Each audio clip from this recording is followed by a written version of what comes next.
Subcommittee will come to order without objection. The chair is authorized to declare a recess at any time. We welcome everyone to today's hearing on lawfare. Witnesses, Mr. Robert Costello is partner at Davidoff, Hutcher, and Citron. He was previously a partner at Levy, Tolman, and Costello and served as the Deputy Chief of the Criminal Division in the U.S. Attorney's Office for the Southern District of New York. Mr. Costello. Thank you. My name is Bob Costello. I've been an attorney for 51 years, and I'm the former Assistant U.S. Attorney in the Southern District of New York, where I was Deputy Chief of the Criminal Division. I am not now, nor have I ever been, an attorney for Donald Trump, any of his family members, or any of his businesses. I've represented quite a number of high-profile individuals, but never Donald Trump. During the period April 2018 to July 2018, I represented Michael Cohen. Today, I can talk to you about what Michael Cohen told my law partner and me because Michael Cohen waived the attorney-client privilege at the request of the U.S. Attorney's Office for the Southern District of New York. The reason was Michael Cohen had pled guilty to 8 felony counts in the Southern District and was seeking to lessen his sentence. And he thought he could be clever by going into the U.S. Attorney's Office and lying about cooperation. Michael Cohen went to the U.S. Attorney's Office and accused Rudy Giuliani and myself of conspiring to obstruct justice by tampering with a witness, namely Michael Cohen. The story, which they were floating at the time and his lawyers put out in the various newspapers, was that we had dangled a pardon under Michael Cohen's nose in order to keep him quiet so that he wouldn't testify against Donald Trump. When I received the call from the U.S. Attorney's Office saying, Bob, we'd like to talk to you about your representation of Michael Cohen, I said to them, can I presume that you guys are sitting there with a copy of the waiver of the attorney-client privilege? And they said, you presume correctly. I told them to scan it over to me, and once I received it, I'd be delighted to talk to them. And I did. I went down to 1 St. Andrews Plaza with a lawyer who had been the chief of the criminal division when I was deputy chief, Tom Fitzpatrick. And on the way into the office, he said to me, Bob, aren't you nervous? I said, what for? I'm going to tell the truth, and I have documentary evidence that corroborates me 6 ways from Sunday. I said, there's nothing to be nervous about. And in fact, I said, I'll bet you $10 I'll have these people laughing within 15 minutes. I won the bet. I went up and I sat with 2 assistant U.S. attorneys, Tom McKay and Nick Rose, as well as 2 FBI agents whose names, unfortunately, I don't remember. We had a grand old time. I explained our entire history with Michael Cohen through emails and text messages. I explained the many, many lies that Michael Cohen told us. Most especially, I told them that when we first met Michael Cohen in April of 2018, keeping in mind now that I read Michael Cohen's testimony from yesterday's trial in New York on the way down on the train, and virtually every statement he made about me was another lie, a lie that can be proven not just by me denying it, but by myself, Jeff Citron, or Rudy Giuliani, or emails or text messages. Virtually every statement that he made. What he tries to do is he picks out, cherry picks, certain emails or text messages and tries to make them look like something else. The story he told yesterday was that Rudy Giuliani and I were somehow conspiring to try and keep him quiet, to try and keep him from flipping. That's the term we use in the trade for cooperating. That's ridiculous. The first day that we met with Michael Cohen at the Regency Hotel, at his request, and there's email correspondence that show this, we went up there. I had never met Michael Cohen before. I didn't have any idea who he was or what sort of problem he was in. I saw this guy in a conference room at the Regency Hotel marching back and forth like a tiger in a cage. He was absolutely manic. He looked like he hadn't slept in 4 or 5 days. And he kept on, he knew my partner, Jeff Citron, for 10 years. I didn't know the guy. He kept on pounding on the table throughout his speeches that day. Guys, I want you to know, I will do whatever the F I have to do. I will never spend 1 day in jail. He had to say that at least 10 times, maybe 20. It was his constant litany as he walked back and forth. So I said, Michael, sit down. We need to discuss what's going on here. He told us about the raid, that his offices had been raided, his home had been raided. And he said, I didn't do anything wrong, guys. I don't know what they're looking for. And I said, Michael, the people in the Southern District of New York are very smart people. They got a search warrant for a lawyer's office. You can't do that just by going to the U.S. Attorney. You need to go to Maine Justice and get approval from Maine Justice. You need to show them that you have proof that a crime has been committed and that the evidence of that crime is going to exist at the site to be examined. I said, so Michael, these people think that you did something wrong. What is it? I said, this is protected by attorney-client privilege, and it was until he waived the attorney-client privilege. I swear to God, Bob, I didn't do anything wrong. In fact, I'm cooperating with the special counsel. I'm cooperating with Congress. Of course, he forgot to tell us that he lied to Congress, but that was part and parcel of the way Michael Cohen is. So I sat him down and I said, look, Michael, clearly here, you're not the target. Nobody's ever heard of Michael Cohen, but you are the lawyer for President Trump, and clearly that's their target. And let me explain to you how things work. When they get a search warrant, they're looking to gather evidence. They already have evidence against you for something, but you haven't told us what it is. And they are going to roll over you. You're just a bump in the road. Their target is Donald Trump. So I want you to think carefully now. And by the way, up to this point, he had told us when he introduced himself to us that 2 nights before, he was on the roof of the hotel, of the Regency Hotel, seriously considering jumping off, committing suicide, because he couldn't handle the pressure of the legal problems that he saw coming his way. And what he wanted to find out from us that day was his escape route. That's what he called it. Guys, you have to tell me what my escape route is. What can I do to get out of this? And I did. My obligation as a lawyer at that point in time was to explain to him what his options were. Clearly, one of his options was to cooperate. And I said to him, I said, Michael, the way this works is if you have truthful information about Donald Trump, that's clearly what they're looking for, I can have all your legal problems solved by the end of the week. His response, I swear to God, Bob, I don't have anything on Donald Trump. I said, Michael, I want you to think carefully about this. I probably came back to this subject 10 or 20 times during the 2-hour period. Every time I brought it up, every time he answered, I swear to God, Bob, I don't have anything on Donald Trump. I said, Michael, whatever you have has to be truthful. If you think you can go in there and tell these people lies, you're crazy. It's going to backfire on you. You can't do that. So do you have anything on Donald Trump? Probably the 5th or the 6th time I got around to doing that, he said, well, I know that money is missing from the Trump inaugural ball. I said, is Donald Trump involved in that? No. Does Donald Trump know anything about that? No. I said, Michael, that's useless. You're not going anywhere with that. You asked me for your escape route. I'm telling you your escape route. All you have to do is be truthful if you have some real evidence on Donald Trump. His litany was the same all the time. I don't have anything on Donald Trump. This is exactly the opposite to what I saw him say on TV. He was telling the grand jury in Manhattan and the district attorney's office. He said, I went in there, I believe, if my memory is correct, 20 times, including 2 appearances in the grand jury, 18 times preparation sessions with the DA's office. I was sitting at home listening to this, and I said, that's nonsense. That's not what he told Jeff Citron and myself. And I decided at that point in time, I've got to make it known to both the defense and the prosecution what the real story is, who this guy really is. So I provided all this material to Donald Trump's lawyers, and I provided it to the Manhattan DA's office. And I asked for a meeting with District Attorney Bragg, because I wanted to go in there, let him look me in the eye, and let me explain all of the stuff that we had on Michael Cohen that showed that he's an inveterate liar. The guy can't be trusted. Bragg turned me down. But what he did say was, I'll let you have a meeting with the assistant district attorneys.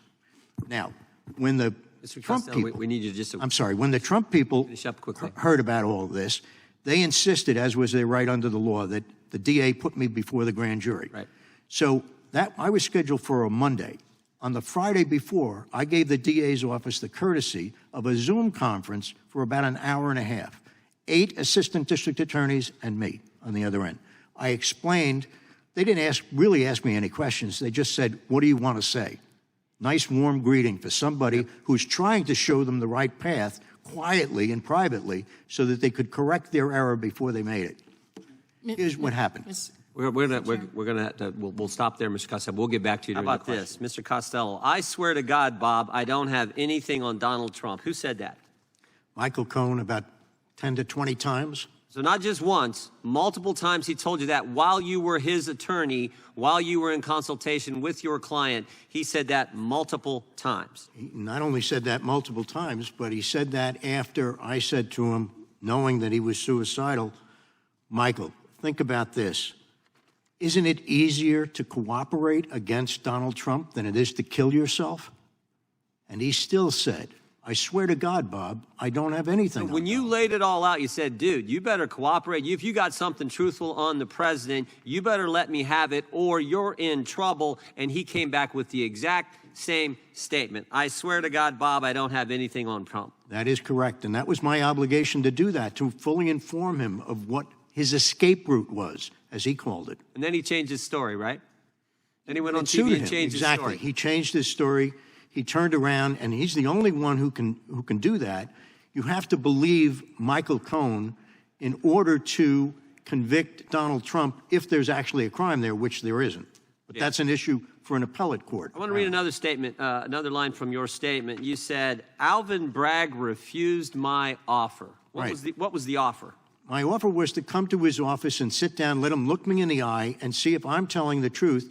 When I had all these documents that showed that Michael Cohen simply was not a reliable witness, that his predecessors in the Southern District of New York decided after they spoke to me with the FBI that Michael Cohen wasn't reliable, and they never used him again for anything. Why wouldn't Alvin Bragg talk to you? Why do you think? You'd have to ask him that. But I talked to 8 of his assistant DAs. What was that reception like? I gave them a Zoom conference interview for an hour and a half before I testified in the grand jury on Monday. And then on Monday, when I testified in the grand jury, they did everything in their power not to ask me the questions that would elicit the exculpatory information. And is this the same information you took to the Southern District of New York? It is. Same information. They were happy to get it. Exactly. What did they decide? They decided they did not use Michael Cohen for anything again, and they didn't proceed against Donald Trump for anything. They saw what anyone with common sense would see. Well, we can't make this guy as our star witness in a prosecution. We can't do that. And they didn't do it. And they didn't bring any charges, right? That's correct. And even Alvin Bragg understood that. Alvin Bragg said, quote, he could not see a world in which he would indict Trump and call Mr. Cohen as a prosecution witness, but then he changed his mind. And he didn't change his mind until after President Trump was an announced candidate for president, which I think underscores this fundamental point. This is all about politics. And that's your experience dealing with Mr. Bragg and his team. Is that right, Mr. Costello? Absolutely. I mean, there's no coincidences here. The fact that Judge Merchan has had all of these cases, and by the way, when he finishes with the Donald Trump case, Steve Bannon is next. Out of all the judges in New York County, somehow they keep on coming up with the same judge. Coincidence? I don't think so. I don't believe in them. Gentleman from North Carolina is recognized. Mr. Costello, I'm over here on this end, sir. Oh, thank you. I want to distinguish something. It's extremely bad judgment to put an inveterate, well-known liar on the stand. It's bad judgment for a lawyer to do that because that person's subject to impeachment for his lies. That's true, right? That is true. Okay. And impeachment, for those watching, that's when you destroy the credibility of a testifying witness, right? You do. You also destroy the credibility of the office, Absolutely. Which is why I wanted to sit down with Alvin Bragg. But there's another problem with doing that, isn't there? That is to say that the witness might give false testimony while on the stand. And that's something yet further. How many lies did you testify Cohen testified to yesterday in New York court? Well, I only read the section that involved me, and virtually every statement that he made about our interaction was false. Okay. Alvin Bragg and his assistants prosecuting that case, they're lawyers, right? They are, yes. Can lawyers knowingly permit their own witness to testify falsely before a court? Absolutely not. Is that just a matter of bad judgment or something more? No, it's a matter of ethics. It's required. Are lawyers who do that susceptible to punishment for it? They are susceptible. If lawyers do that and they're doing so in the course of interfering with an ongoing presidential election, could they be subject to punishment for that? I would think so, sure. I noticed that today, in the course of this proceeding so far, not one Democrat has asked either of you a question and allowed you to speak to it. I not only noticed that, but I noticed that after they take cheap shots, they leave. Absolutely. Speaking of that cheap shot, Mr. Goldman, he's a great lawyer, by the way, so he knows not to ask you a question. Well, we've had prior dealings, and I think he does know not to ask me a question. I'm sure. But do you care to respond to what he suggested? Well, he's suggesting that this is jury interference. First of all, I had nothing to do with the scheduling of this hearing. And second of all, nobody knew when Michael Cohen was going to testify. The prediction by the media and also by the prosecutors was that this was going to be a 5 or a 6 week trial. So according to that, Michael Cohen shouldn't be testifying for another week or two. So to claim that we're just doing this to interfere with the jury that's been instructed, of course, not to watch proceedings such as this, absolutely, it's ridiculous. Right. It's a cheap shot, and that's why I called it that. Totally agree. And I'll just observe. When I was reading your statement, I noticed that you said you had been practicing law for 51 years. I said, wow, you're going to be old. No. What a great head of hair and great, absolutely have it all together. So, but you've been practicing law at a high level for 51 years. I now recognize the gentleman from Florida, Mr. Studi. Mr. Costello, I'll just start at page 6 of your written testimony. I know the chairman got into what Mr. Cohen said about, I swear to God, Bob, I don't have anything on Donald Trump. And then after that, so I'm at the end of page 6 of your written testimony, and I just want to walk through this. Through further cross-examination, Cohen told me that he knew there was money missing from the Trump inauguration fund, but that Donald Trump had nothing to do with it. Is that correct? Where are you referencing on page 6? I'm in your written testimony on page 6 at the bottom. Okay. And you're referring to what again? I'll just read it. Through further cross-examination, Cohen told me that he knew there was money missing from the Trump inauguration. Yes. I see where you are now. Thank you. Okay. And then on the next page, end of that first paragraph, Cohen decided that while he didn't believe the allegation of the Stormy Daniels story, that he thought the story would be embarrassing for Trump and especially for Melania, so he decided he would take care of it himself. Absolutely. And that is contrary to what this guy testified to in court in New York yesterday. Well, and what's not being talked about is your next paragraph, like the reason and his motivation for that. So if you could just kind of walk through that for the committee. Yeah, obviously, when we started to talk about the NDAs, and this is the very first meeting at the Regency Hotel, when, by the way, Rudy Giuliani was not involved in representing Donald Trump at that time. Cohen testified that it was a conspiracy between Giuliani and Costello as of this date. Totally false. In any event, he also said that he didn't discuss the Stormy Daniels matter with us, and he certainly did. I specifically asked him because he kept on going back saying, I can't believe they're trying to put me in jail for these NDAs. So I said, Michael, tell me about the NDA. Tell me about Stormy Daniels. What did you do? He said, I got a call from a lawyer representing Stormy Daniels who represented that she was going to testify that Donald Trump had sex with Stormy Daniels. Michael Cohen said, I didn't believe the allegation, but I knew that such an allegation would be terribly embarrassing. He said it would be embarrassing. He focused on Melania Trump. He said, I didn't want to embarrass Melania Trump. He said, that's why I decided to take care of this on my own. Right. I went back to that several times. You did this on your own? On my own. Did Donald Trump have anything to do with it? No. Did you get the money from Donald Trump? No. From any of his organizations? No. From anybody connected to Donald Trump? No. Where did you get the money? I took out a HELOC loan against my property. I said, why would you do that?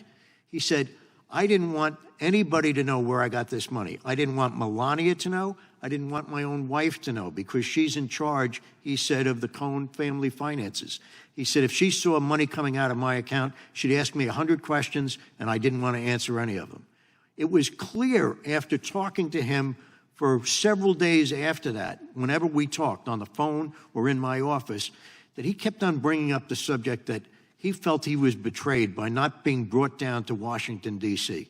This guy thought, he said to me, that he should have been Attorney General of the United States or at least the Chief Assistant to the President. Ludicrous, but that's what he thought. And he was very angry about that. He wanted to do something to put himself back into the inner circle of Donald Trump. That's why he took care of this on his own. There had to be a motivation. Michael Cohen is always working for things that benefit himself. And that's what he was doing here. That's completely different to what he said that he told the grand jury. That's completely different to what he's testifying to in New York. Nobody has heard this side of the equation. Right. Which is, I think, it's important that you're talking about that today. And I'm now on page 8, but just to keep, we're going to keep going from where you were in your written testimony. The point is, when Michael Cohen was presented with the opportunity to implicate Donald Trump in exchange for eliminating his own enormous legal problems, he repeatedly said he had nothing truthful on Donald Trump. Yeah, why is that important? It's important because this guy literally was suicidal at the moment. He's saying, guys, I need you to tell me what my escape route is. How do I get out of this oncoming legal deluge that I see coming my way? And so I said, look, it's simple. If you look at what happened here, the U.S. attorney went to great lengths to get a search warrant for your law office. They had to go to Main Justice. They think you have something. Remember, he's telling us I didn't do anything illegal. Counts 1 through 7 that he pled guilty to had nothing to do with Donald Trump. He said, I didn't do anything illegal, and I've been cooperating with the special counsel. I've been cooperating with Congress. Didn't tell us that he lied to Congress. I said, Michael, isn't it easier if you have something truthful, and I kept on repeating that, it's got to be truthful, don't make something up. If you have something truthful on Donald Trump, isn't it easier for you to cooperate against Donald Trump than it is to kill yourself? The answer is obvious. So when they claim that I was trying to shut up Michael Cohen, it's exactly the opposite. I was on that first day telling him, here's your escape route if you have truthful information, but he didn't. And at this time, you were his attorney, which is why he made all these admissions. Yeah, I mean, he makes these claims that we were never his attorney. I can show you emails and text messages and phone calls where he kept on saying, Bob, you guys are on the team, but I don't want to announce it now. He had McDermott, Will, and Emery going through documents here in Washington, D.C. He said, I don't want to announce it now. We didn't give him a retainer agreement the first time we met him at the Regency Hotel. We gave him a retainer agreement when he came to our offices. He came to our offices that he kept on saying, well, I can't deal with this now. The guy slow played us. There's no question about it. And I told the partner in charge of this, he's slow playing us. Get rid of this guy. He's never going to come up with the money. He's a bad penny. He's just going to keep on coming back. So it wasn't my call because it was his client, not my client. So that's why Michael kept on calling me, and I was giving him the advice that I should have given him all along, truthful advice. Nobody was pressuring him. I was giving him the straight facts as I knew them. My time's expired. I yield back. Chair now recognizes the gentleman from Ohio, Mr. Davidson. We've got a case where we've seen, whether it's Alvin Bragg, Letitia James, others, that campaign on a platform for election of going after Donald Trump. Fani Willis raised money off of her criminal case against President Trump. Finally, Mr. Costello, I enjoyed your dialogue. And would you agree that these prosecutors are, in fact, politically motivated in their targeting of Donald Trump? Without a doubt. You think about the case in New York, Alvin Bragg's case. I mean, what is the crime? And to the extent there was a crime, how does it relate to Donald Trump? Could you elaborate? Nobody knows what the crime is. They've taken a misdemeanor, which is barred by the statute of limitations, and tried to turn it into a felony by saying the misdemeanor was used to cover up an additional crime, the felony.